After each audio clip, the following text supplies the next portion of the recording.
Green Bay Packers are one of the most high-octane offenses in the NFL, and Sunday they visit the tough defense of the Dolphins. Something has to give in Week 6. This is X's and Omar. I'm CBS 12's Matt Lincoln.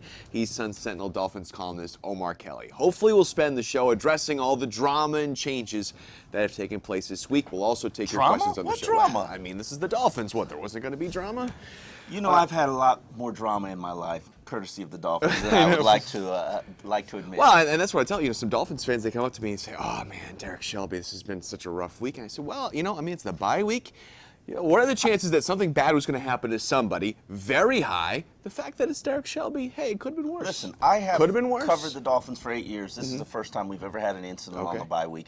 And if you thought you had a rough week, just take a look at Derrick Shelby's face. Right. All right, and hey, it couldn't.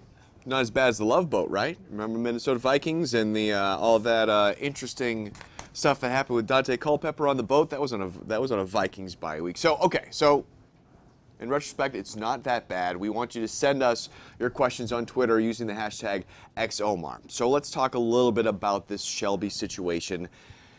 Defensive end, of course, was arrested early Saturday morning outside a Fort Lauderdale nightclub for trespassing and resisting arrest without violence. Fort Lauderdale officers used 3 shots from a taser to subdue Shelby, who has bruises all over his face and body. The Dolphins have suspended him, and it is unclear when he will return. Omar, did the Dolphins do the right thing in suspending him indefinitely? I think the Dolphins did the right thing from a suspension standpoint, if you really think about it. Derrick Shelby and all of his teammates were told, you're on a bye, you've got the weekend off, you've been off since Thursday, don't get into trouble. Do smart things. Don't embarrass the organization. And from day one, Joe Philbin's gotten there. It's been about respecting the Dolphins, the uniform, respecting your teammates, and representing the team to the best of their ability. While I'm not one of those people who believes that a police report is the gospel and is the end-all, be-all, and what's in that police report is just absolute law. Trust me, I'm not. There are a lot of things about that police report that do not add up. Right. Completely, entirely, and right now I think Fort Lauderdale Police Department is covering their behinds in terms of the things that they're saying, things that they're releasing, videos. They still haven't acknowledged how Shelby has all these bruises, but... And why they needed to tase him three times. Yeah, and I've talked to officers from multiple agencies who said excessive use of a taser is twice. Derrick Shelby was tasered 3 times. Now, what's interesting is that the Dolphins decided that before they see how the legal process plays out, they're going to distance themselves from him. And that was the right thing to do from this standpoint. You don't need Derrick Shelby to be a distraction during Green Bay week. It's important that you keep everybody focused and that you set an example in terms of what happens if you do not make the right decisions. And ultimately, Derrick Shelby had many opportunities to walk away from that officer, go get in his car, and go home. He chose to be confrontational without being confrontational. Right. And let's be honest about this. Maybe last year, this could have been different, but what has gone on with the NFL this year? Oh, yeah. And not just with all these off-the-field incidents, but the way that NFL teams have bungled the way they've handled the off-the-field incidents. Yeah. Well, the Dolphins just had to play it safe and just say, you're suspended. It's a new era, and coincidentally, this same week, that same weekend, a Minnesota Vikings defensive lineman was arrested basically for the same thing. Right. They have not suspended him as of yet. It's just a different approach for different strokes for different folks. But considering all that the Dolphins have been through, considering who Joe Philbin is, if he tells you stay out of trouble, make smart decisions, do it. Right. If you don't, there are going to be consequences. Now, I will say this. Derrick Shelby is a very smart individual. Last week, the Dolphins were holding him up as the pillar of standard for what they want their players to be and how they want their players to represent themselves. So all of this doesn't really necessarily make a lot of sense from the standpoint officers are saying that he was intoxicated and drunk. Well, where's your proof? Right. Did you give him a blood alcohol test? Did you give him a breathalyzer? No, you didn't do any of those things. Where is your proof that he was assaulting a woman inside the club? Where's the woman? Where's the statement from the woman? If Derrick's so adamant about going inside to confront his accuser, how about you leave him here and then go find the woman and bring her out? So, a lot of this doesn't make sense. I'm interested to see how it all plays out within the next 2 weeks. Apparently, the state attorney's office has 21 days from the actual arrest to determine whether or not they're going to file charges or not. And isn't this so interesting that it's just the day and the age of the NFL right now that we can have all these issues with the way that law enforcement has handled this situation, but we still think the Dolphins have done the right thing by suspending him? You know what? From this standpoint, you have to set a standard for your team. Right. An arrest, in my mind, deserves a suspension.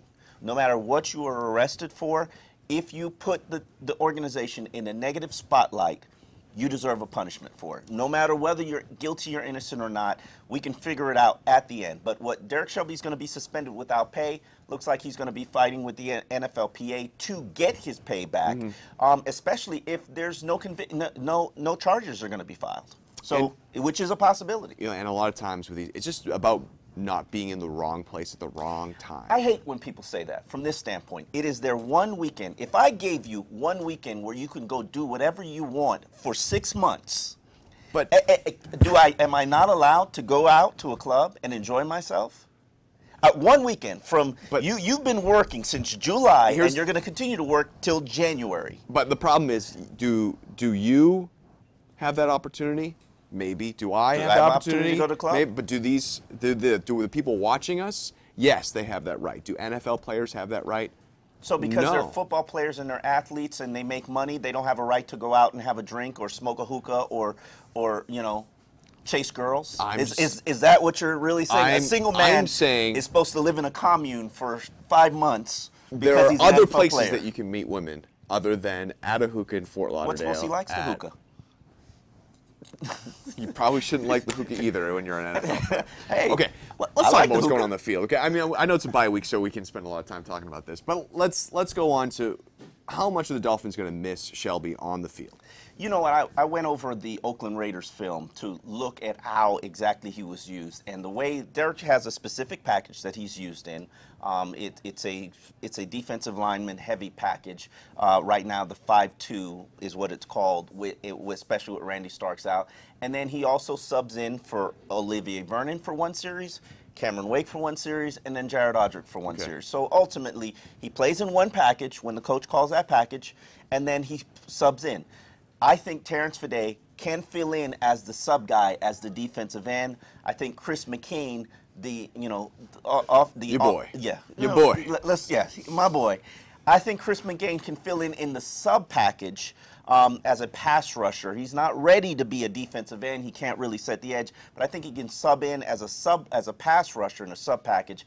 And then also Anthony Johnson as the defensive tackle who replaces Jared Odrick. The concern that I have is if Randy Starks is healthy and playing, no concern. Right. Everything's all good. Because Randy Starks is really the guy who holds down that line more than Cam Wake, more than OV. Randy Starks is that line. He sets the tone. If Randy Starks is not playing, it puts a little stress on the unit. Well, this is a unit that had one extra guy, two extra guys in it. That keeps everybody fresh and keeps everybody great. Absolutely. So when you go one down, you're fine. When you go two down, now you're saying, all right, maybe they're stringing a little fit here. They're too deep. I mean, they're too deep on the defensive tackle and too deep on the defensive end, because especially when Deion Jordan comes back in another game, not this game, but the next game. But Shelby was probably the most valuable backup because of his versatility and ability to play so many more roles. All right, let's take our first question. It comes from @Reno_2801. How does Miami's O-line and D-line match up against the Packers? Yeah, I think they match up very well. If you look at the Packers from the standpoint, they're one of the worst teams in the league against the run. They've allowed 815 rushing yards and 6 touchdowns, 6.6 yards per carry. You can run on them, and they're the worst running defense in the NFL. So I think that's favorable for the Dolphins' offensive line because they're the 5th best running offense in the NFL. A lot of that is the backs, but then a lot of that is the offensive line. And especially if Mike Pouncey comes back and gives you a little bit more of a run surge, because Mike Pouncey's strength is his run blocking, it could play into your favor to run the ball against the Packers. How about on the other side? Do you feel like the Dolphins have that defensive line that we've been talking about? Do you think that they can get After Aaron Rodgers? Yeah. You know, the last time the Dolphins played Green Bay, it was up in Green Bay, and Cameron Wake, I believe, had 3 sacks in an overtime victory. He consistently harassed Aaron Rodgers. To me, I think that's the only way the Dolphins are going to be able to pull out a victory. They got to run the ball and make Aaron Rodgers uncomfortable.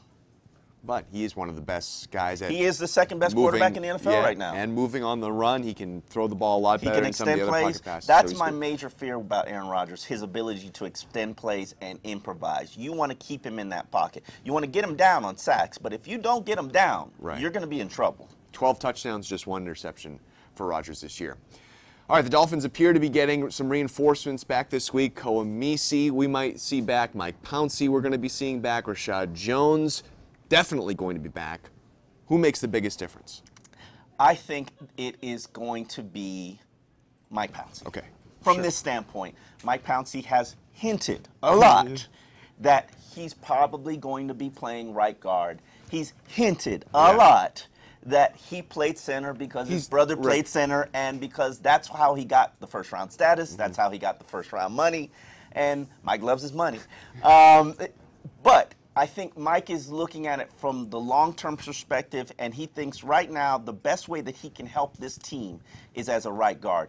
And if you give them an athletic guard, I mean, Darren College is cool. Yeah. And Dallas Thomas is cool. Shelley Smith played well, except for when he was getting housed by Buffalo, Kyle Williams. But if you give them an athletic guard that can pull and get to the second level and get to linebackers, man, this running game can be something special. And I think that that's what Mike sees, and I think he's willing to make that sacrifice for the team. So you think it's not as much maybe what Satele has done. It's just kind of been like, all right, well, maybe this is not the right spot for me. I can see, based on watching the film, Satele has played well. Now, he's held up against power pigs, which is the Kyle Williams and the Vince Wilforks. He's helped on pass blocking. He's gotten to the second level in running game. I would say he's probably the 3rd, 4th best offensive lineman on the team. Now, you add Pouncey to the mix, and Joe Philbin's goal is to start the best 5. If you look at how the best 5 would work, if Satele isn't an issue at center, and you do have an issue at right guard, and you play Pouncey at right guard, the position that he actually played at college, everything fits in well. I can't say that I support it. I'm still need to talk to Pouncey to figure out, Pouncey's a smart guy, and what is his motivation? He always has a motivation, and I have not figured out what his motivation is yet. And with Pouncey, usually it's about money, and he's trying to get to that next contract. Maybe it's to convince, or maybe he's trying to be the team leader or team player. I don't know. I got to figure out what his motivation is. Yeah, well, hopefully we'll find out before Sunday. Our next question comes from Tyler Ashmore at I Heal for Fee. With Rashad Jones back at safety, is Jimmy Wilson moving back to the nickel? Also, who's the gunner on special teams? Yeah, Jimmy Wilson was actually used a little bit more on special teams against Oakland Raiders. But yes, he's going back to nickel. Thank you, appreciate it. You got to get Will Davis off the field. And I loved Will. I do love Will. I think he played so well in the exhibition season. He proved that he deserved the playing time. However, it didn't translate when the regular season got here. And right now, if you look at the stretch of games that the Dolphins are about to play, they're about to play some serious quarterbacks. And what do serious quarterbacks do? They pick on the weak link in the secondary. It's obvious who the weak link is. It's Will Davis. You got to get him off the field. You got to put Jimmy Wilson in a position he's played for the past 2 years. He's one of the top 10 nickel cornerbacks in the NFL. His physical presence can help you in the run game, help you with those small slot receivers. I think it will make the Dolphins secondary better. Question is, what do we expect out of Rashad Jones? You know what? They allowed Louis Delmas, and that's an interesting question. The Dolphins allowed Louis Delmas to freelance a lot more than they would have allowed Rashad Jones to do last year. And that could be because Jelani Jenkins showed that he's a proficient guy from a coverage standpoint. Now that you've gotten back to the point where you've got linebackers who can actually cover and aren't liabilities from a coverage standpoint, you've at least got one. Koemisi has proven he can cover throughout his career. Now that you have those 2 coverage linebackers, maybe you can allow Rashad Jones to freelance like he did back in 2012 when he had that dynamic year. If you allowed Louis Delmas to do it, why wouldn't you allow Rashad Jones to do it? I mean, you really just have to get somebody play free safety, be the last line of defense, and allow Rashad to do what he does. And that plays to his strengths. It's quite the test for him in his first game of the year against Aaron Rodgers. At D. Malzacker wants to know, is Miami's defensive scheme going to allow Jones to freelance at safety? We just answered that question. So Mike Pouncey has dropped enough hints about his move to right guard. What's behind this thinking? We've answered that question already. Let's go to John E. Fresh. He wants to know, is Billy Turner completely out of the right guard equation because of his play or of his health, or now is it just because it's Pouncey's position? I like Billy Turner. Yeah. I think before the turf toe issue surfaced, I think he showed you that he can be a very good run-blocking offensive lineman. He can get you surge at the line of scrimmage. But they clearly don't need it. Right. His shortcoming was his pass blocking. I think a bigger issue is to make sure that pass protection is good, especially considering Ryan Tannehill needs a secure pocket. So, you know, to me, I would be developing Billy Turner right now as the backup left tackle because, as you know, Brandon Albert has got a shoulder injury that's impacted him the past 2 games. And while he's playing well with it now, we're only 4 games into the season. You've got to start grooming somebody who might have to finish out the season as the left tackle. And in an ideal world, to me, that's Billy Turner because he played that position at North Dakota State. The Packers happen to be the team Joe Philbin comes from. He's very close with Mike McCarthy, part of that coaching tree. They texted all week? No. They text often, not this week. Philbin don't text. Philbin does text. Philbin does text? He says doesn't text often, okay, but he does text. But I can't imagine Joe Philbin sitting there at his phone and texting Mike McCarthy. Using emoticons, smiley face? Yeah, of course. Okay. That's Joe. He's an emoticon guy. Do you expect this familiarity with the Green Bay personnel to have any sort of impact on the game?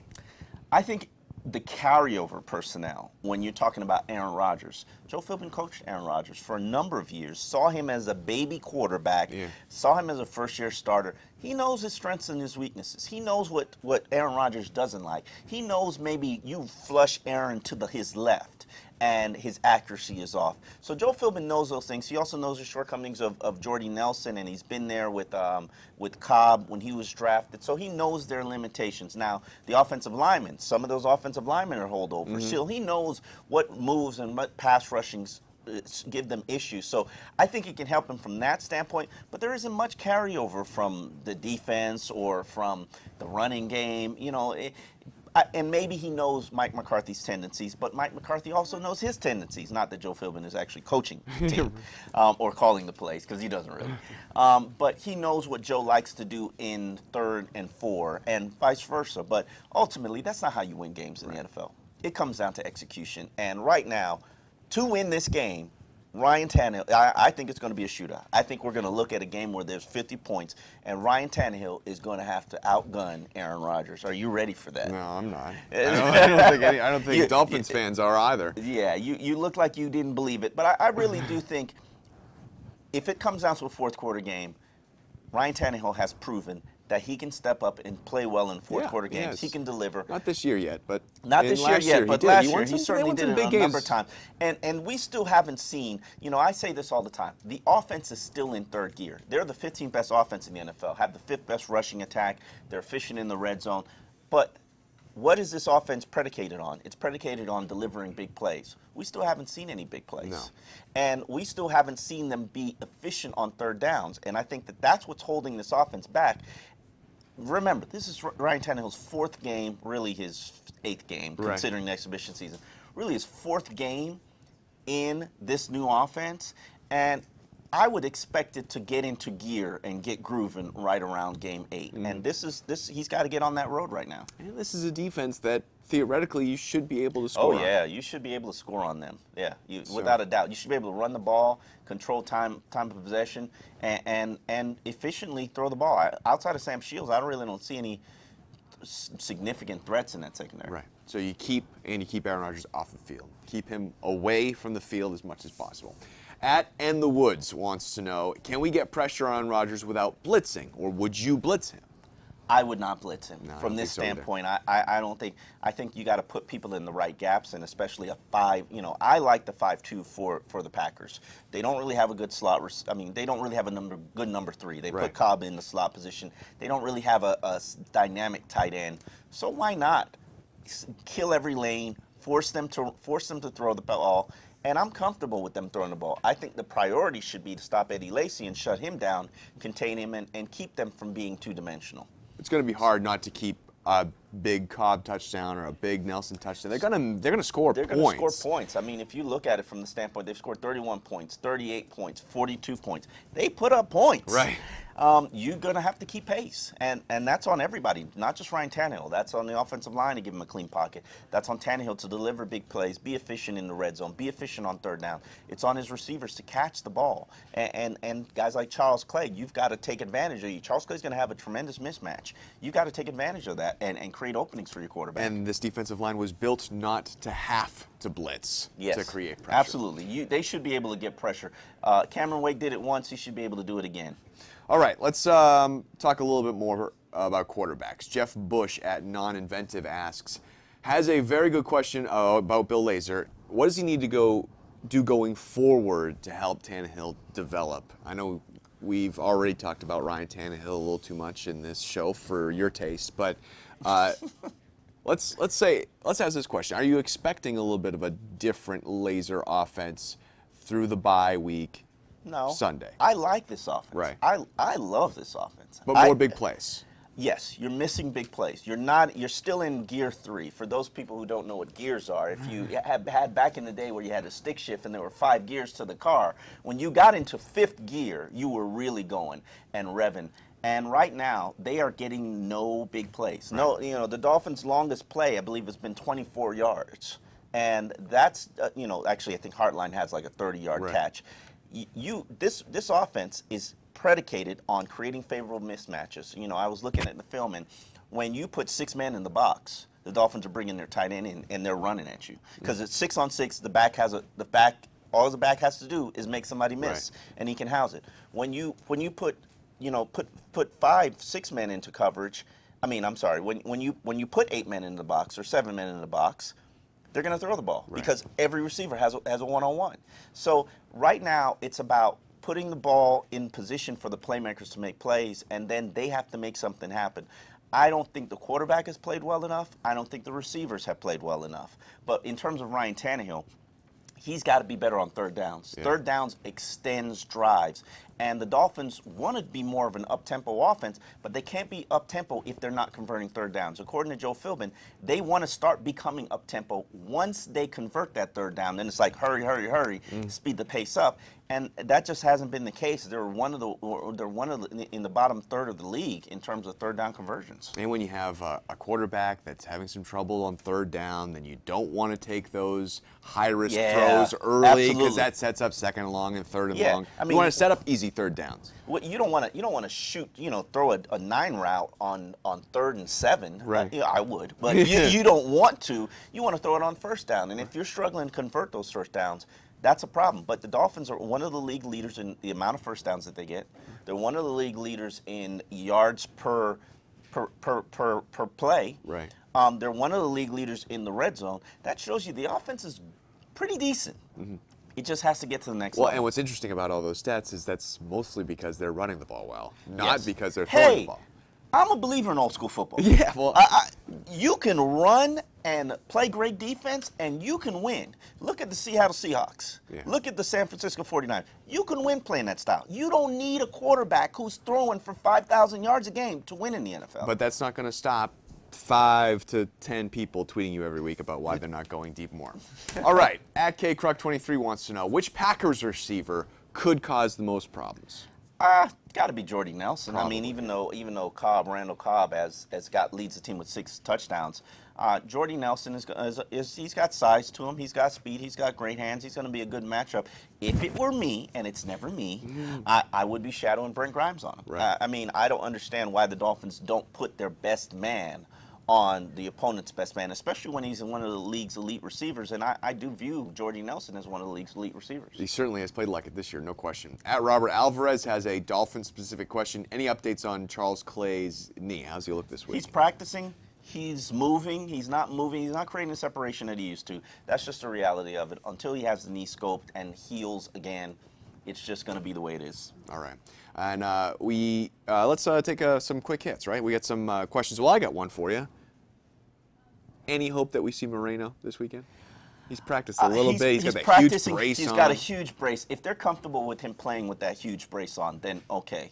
I wouldn't be. Yeah. I mean, from a pass protection standpoint, you're sort of telegraphing where you are in terms of what you're doing. But, you know, maybe you give him a couple series to see how things go. But I would lean towards sticking with what you got. Okay. One of the questions from today, Elliot asks, what are Coach Philbin's best and worst coaching traits? Wow.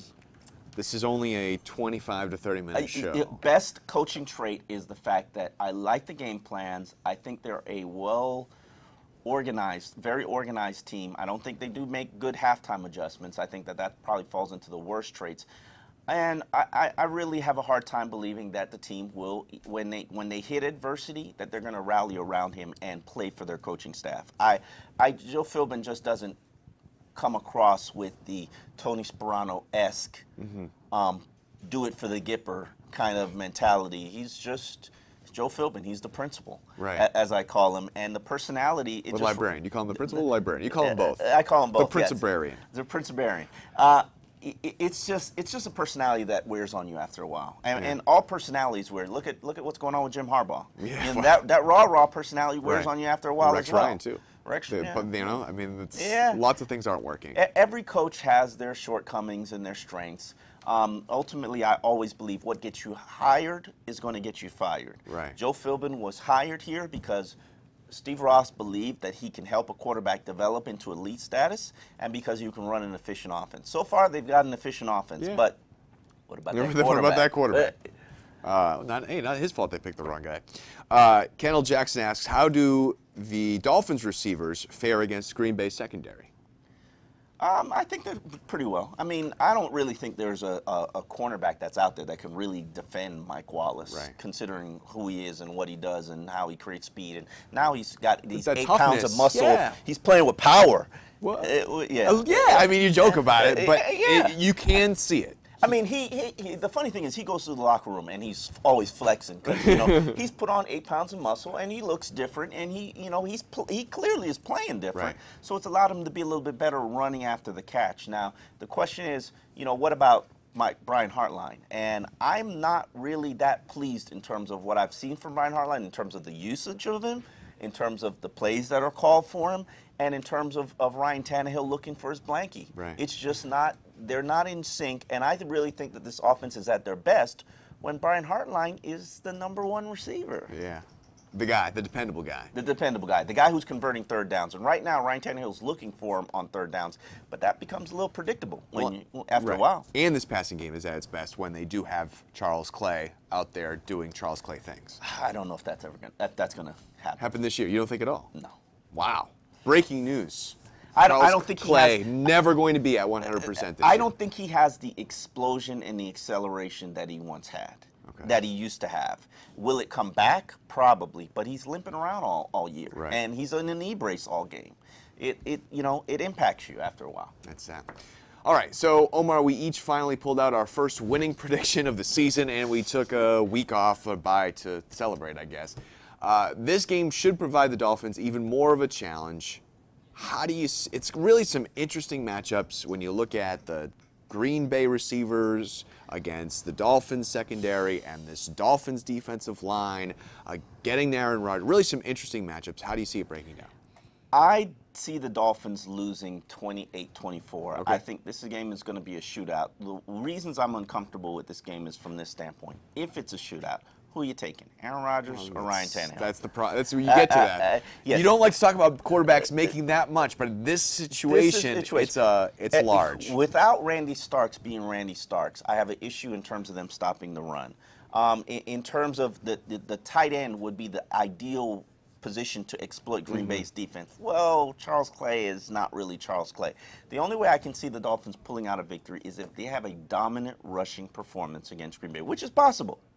And they get Aaron Rodgers to commit some turnovers, or the Packers to commit some turnovers. But the Packers are the #1 team in the league in turnovers, in turnover margin. So it's not looking too good. And they got their rushing game really going last week for the first time. They seem to be clicking on both sides of the offense. It's rough. I am taking the Dolphins to lose as well. 31-24. I think it's going to be hard for the Dolphins to keep the Packers under 30. I think it's going to be rough. I think the defense can do it, and that's one of the issues that I'm writing about in a recent column about what are the standards for this defense. Keeping Aaron Rodgers to 24 points should be respectable, right? The question is, can the offense give you 27?